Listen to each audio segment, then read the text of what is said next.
voilà mbokk yi ñu ngi leen di jaajëfal ci ànd geek topp gi ci seen jotaay waxtaan yu ñu leen di faral di amal ci jamono ju ne rek tey nag ñuy dalal kenn ci doomu réew mi ndax waxtu wu ne rek tomb gum ci soxal askan wi rek dañ ciy woo ñi nga xamante ni ñoom ñooy spécialiste nga xamante ni ñoom ñooy ñu mën a faram-fàcceel lu jëm ci wàllu boobu noonu ndax tey dañoo bëgg a waxtaane lu jëm ci wàllu protection sociale waaye tamit surtout ci wàllu cas de divorce yi am ci réew mi te ñu bëri ci askan wi duñu comprendre naka lay demee tey jii nag ki ni dalal mooy Oumar Ndiaye nekk éducateur spécialisé en protection sociale et judiciaire de la jeunesse di coordonnateur régional des services AEMO de Dakar donc monsieur Ndiaye ñu bàyyi la nga dal ci jotaay waxtaan wi waaye tamit xëy na nga gën a leeralaat sa taxawaay xëy na termes yi xaw na technique ngir askan wi ñu gën a mën a xam tey jii nii lan moo leen tax a jóg ak seen liggéey ci maanaam ci askan wi.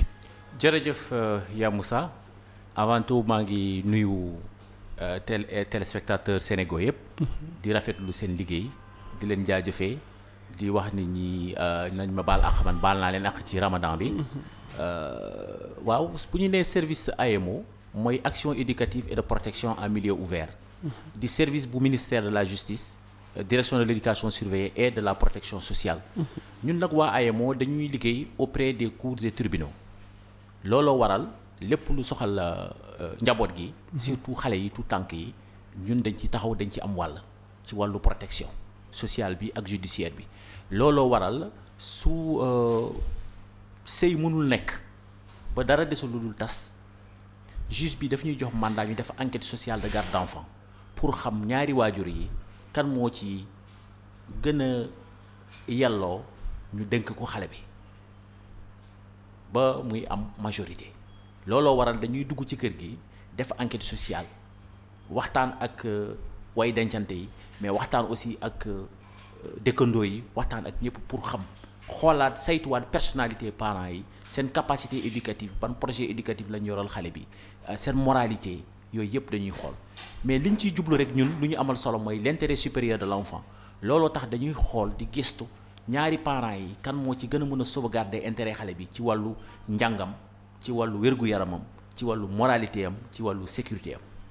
donc boo xoolee situation bi ni mu mel tey Sénégal boo ñëwee ci tribunal d'instance da ngay yaakaar ne say yëpp a tas tellement rôle bi dafay fees dell mais terewul nag am nañu ñu baax ñu ngi baax ba tey am na say yu am 50 ans 70 ans ñu ngi fii mosuñu fay mosuñu tas mais nag aussi tas yi dañoo bari ba tax na ñun waa AEMO presque amul semaine wala ñaari jours yu ne yoo xam ne duñu jot soit transmis pour enquête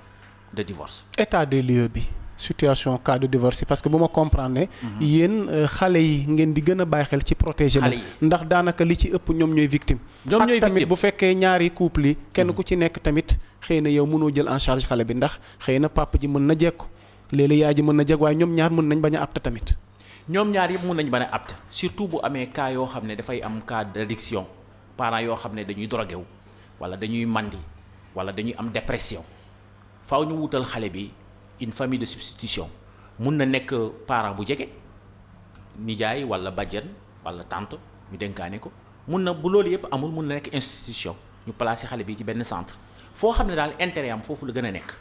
foofu la ñuy placer xale bi seetuñ nag kii moo am alal wala kii moo ëpp xaalis parce que nit kii mun na am alal bari xaalis te amul jot pour toppatoo xale bi bu dee da ngay tabax kër gu rafet dugal ci xale bi bàyyi ko foofu dem doy sa soxla ñun dañuy naan loolu moom yoru ko xale dafa soxla présence parent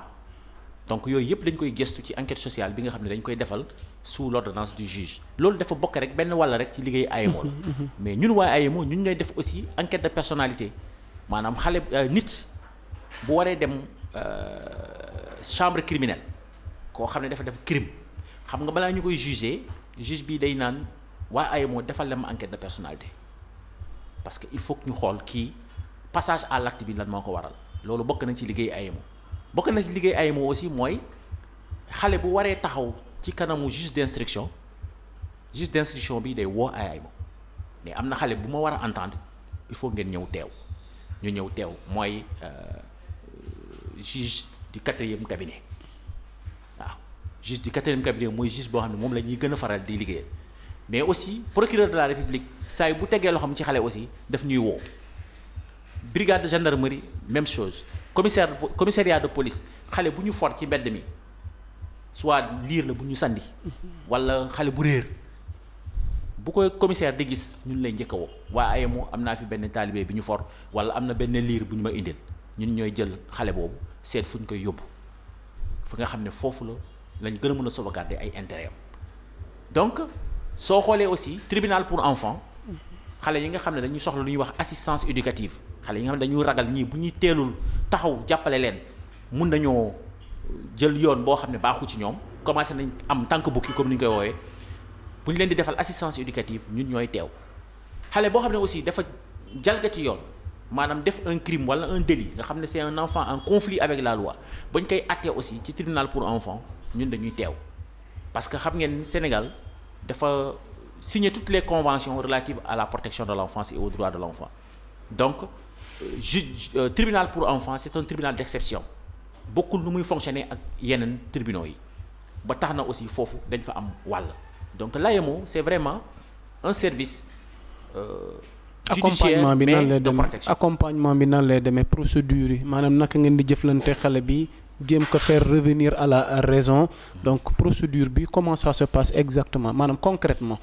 bu ñu jëlee benn cas spécifique nii. bu ñu jëlee un cas spécifique la première chose et la plus importante pour nous mooy l'accueil d'abord nu ñuy accueillir xale bi dalal xelam gindi ko ba xelam dal mu xam ni fii il est en sécurité mu xam ni fii lu mu fi wax fii lay des kenn du ko jébaane bu xelam dalee nag ñu waxtaan ci ak moom am ci ay quelques éléments d'enquête sociale ba xam lan moo waral xale bi nekk ci jafe-jafe yu mu nekk est-ce que am na ay parents est-ce que amul rupture de famille est-ce que mu ngi déggoo ak parents yi ba léegi wala su loolu yëpp amul lan moo ko waral à partir de ce moment dañuy tëral lu ñuy wax un projet éducatif pour l'enfant projet éducatif bi dafay am des éléments clés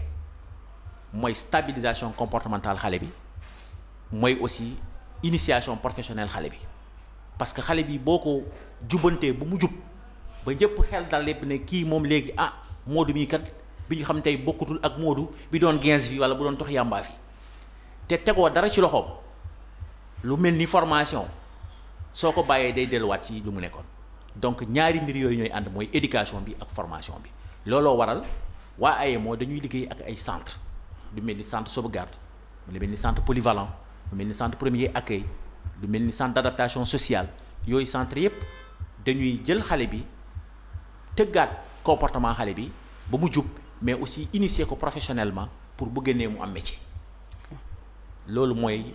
tey bu ñu doon def wàllu bilan ci état des lieux fan ngeen toll ci seen wàllu liggéey ak tamit xëy na ak accompagnement bi ngeen soxla surtout ci wàllu nguur gi ndax yéen a ngi koy am ni mu waree. fu ñu toll tey mooy ñun liggéey bi ñuy def comme liggéey yu bari passion rek moo la ciy bàyyi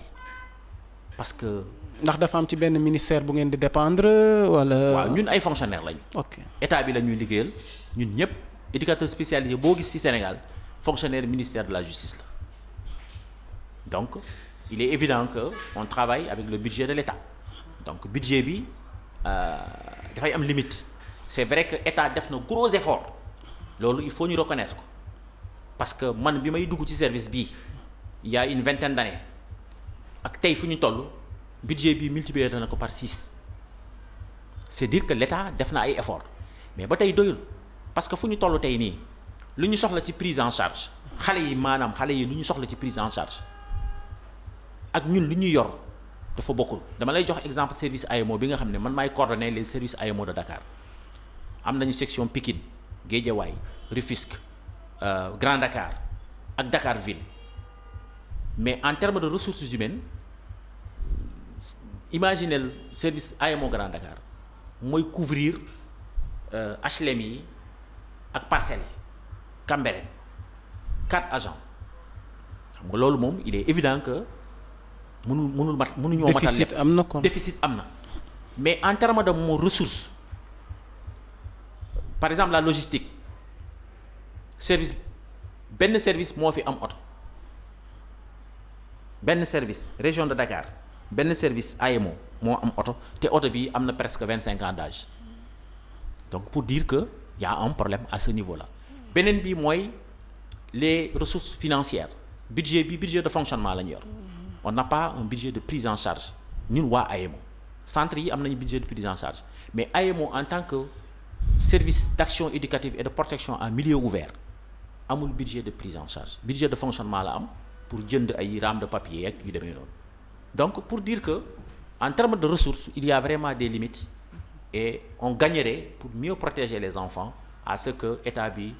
yokk. voilà sur ce ma lay laaj tey perspective yi ak li ngeen xamante ne moo nekk seen kanam ak tamit li ngeen di sàkku parce que tamit bu ma déggee li nga expliqué. ak xool taxawaay wi ngeen am ak njëriñ li ngeen mën a amal réew mi ndax ku ne xam ne ni jamono juñ toll ni donte crise am na ci réew mi. mais crise bi mi ngi gën a féete ci ndaw ñi te ñoom ñooy doon magi ëllëg. alors sur ce tey jii nii perspective yi ak it li ngeen di sàkku tey jii nii par rapport ak seen accompagnement. ak surtout ci wàllu ressources yi parce que tamit olof day wax ne saako bu amul dara pour mu taxaw c'est tout un problème. c'est tout un problème li may wax nii c'est pas en termes de perspective mais souhait li may ñaan nguur gi mooy pour que la politique de protection de l'enfance méngoo ak charte yi Sénégal signé il faut que direction de l'éducation surveillée et de la protection sociale ñu ériger ko en direction générale mu am ay divisions yoo xam ne. bii day spécialisé wu ci AMO ak prévention de la délinquance et de la déviance juvénile bii mu jagleel ko prise en charge ak réinsertion ak boo xam ne dañ koy jagleel contrôle des établissements publics et privés de prise en charge ak partenariat loolu bu amee dans le cadre d'une direction générale la politique de prévention et de prise en charge des enfants en situation de vulnérabilité day gën a ñoŋ je pense que loolu mooy tey jii loo xam ne man en tant qu'éducateur spécialisé avec plus de 25 ans d'expérience moom laa gis ne que bu ñu ko defee politique bi dina gën a antu. wàllu adoption nationale beeg internationale bi boo ci mënee dikk. adoption aussi waa AEMO dañ ci am wàll bu rëy parce que képp kuy adopté ci Sénégal ñun waa AEMO ñooy def enquête ba xam ndax yow mi yelloo nga ñu dénk la doomu aadama boo xam ne dafa juddoo ci réew mi te am nationalité sénégalaise donc loolu aussi ñun ñoo koy def pour dire que AEMO lépp ku laal xale rek. faaw nga jàkkaarloo ak AEMO donc boo xoolee tey xale yi ñuy sànni ci mbedd mi bari nañ xale yi ñuy for bari nañ te bari na aussi ñoo xam ne taxaw nañ pour mën a adopter xale yi mais est-ce que ñoom ñëpp ñoo am personnalité ñoo am moralité pour ñu jox leen xale donc loolu aussi juge bi day ordonner ñun ñu dem sur le terrain def enquête ba xam est-ce que kii yelloo na ñu dénkaane ko doomu aadama sur le plan international damay dalal xelu sénégalais yi nguuru Sénégal caaxaanul adoption internationale bañ nañ ko dañoo créer lu ñuy wax benn kuréel boo xam ne loolu rek lay toppatoo et c'est une autorité centrale boo xam ne sénégalais dañ ne képp kuy adopté doomu Sénégal te nga jógee bitim réew il faut nga nekk couple góor ak jigéen su nekkul couple bu marié légalement mënul indi certificat de mariage te mu nekk góor ak jigéen doon duñ la jox doomu sénégalais nga koy yóbbu bitim réew donc faut pas que nit ñi yaakaar ne benn tubaab mën na jóge fa lay ñëw rek ñu jox ko doomu aadama sénégalais mu yóbbu ko c'est pas possible parce que ñun ñooy taxaw ba xool ndax kii jëkkër ak jabar lañu te dañuy def enquête fii ba France fii ba Belgique mun nañ fa defee enquête ba xam kii ñëw naan day jël doomu sénégalais di ko yóbbu est-ce que góor du góor ak góor wala est-ce que du jigéen ak jigéen ak buñ ko yóbboo fan lañ koy yóbbu seen moralité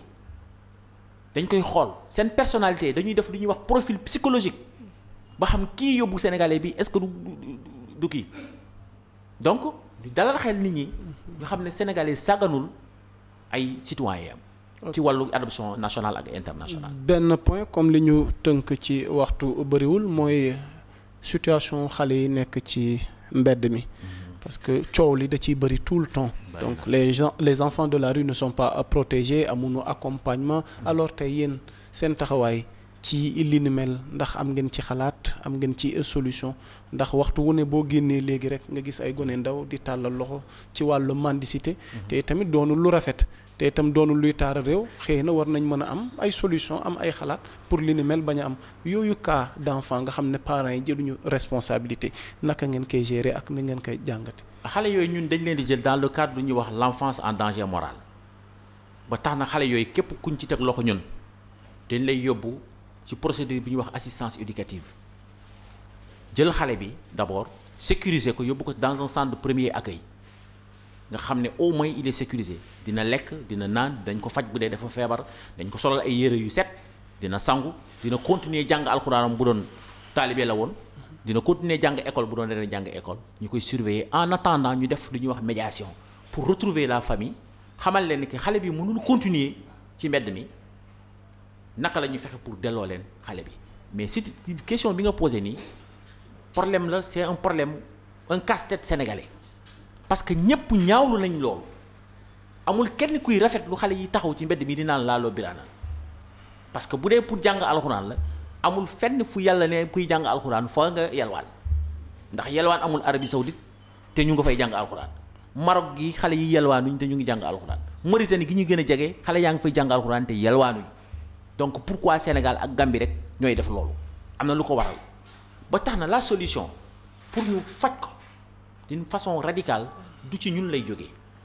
mais ci sëriñ daara yi lay jógee ñi nga xam ne ñoom ñooy ŋànk kër diine yi ñoom ñoo mën a régler loolu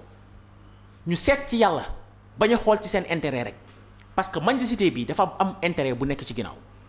te problème bi mooy ñi gën a xeex pour mendicité bi taxaw fii du ñu ay sëriñ daara dañ koy mbuboo xale yi gën a bari ci bedd mi di yalwaan di talal loxo di naan ngir yàlla boo seetloo ak presque 40% ci seen biir du ñu ay taalibe donc bu ñu bëggee régler problème bi il faut que les vrais talibés sortent de la rue vrais talibés yi bu ñu delluwaatee ci daara yi bañ a taxawaalu rek ñi nga xam ne dañ doon mbubboo talibé dinañ gën a fës ñu xam ni ñu koy gérer parce que ñooñu pour ñu gérer ko du yomb la mais malheureusement tey jii boo nee da ngay xeex birum talibé rek ñu ne da ngay xeex diine coow li ne kur ñu naan dañ lay wér dëgg dañ lay xalwa lu ne ñu wax ko fi parce que lu ne dëgg nañ ko fi bari na ci ñoo xam ne sax nee nañu fu ñu romb nañ ñu dóor ndax dañuy xeex diine alors que xeexuñu diine yelwaan xale yi la ñuy xeex dañ ne lii dafa xaraam képp kuy jël doomu aadama di ko toroxal nii ci mbedd yaa ngi def lu xaraam man Omar Ndiaye maa ko wax donc et c'est pas ça qui règle le problème bi pour ñu régler ko mënuñu yem rek ci dénoncer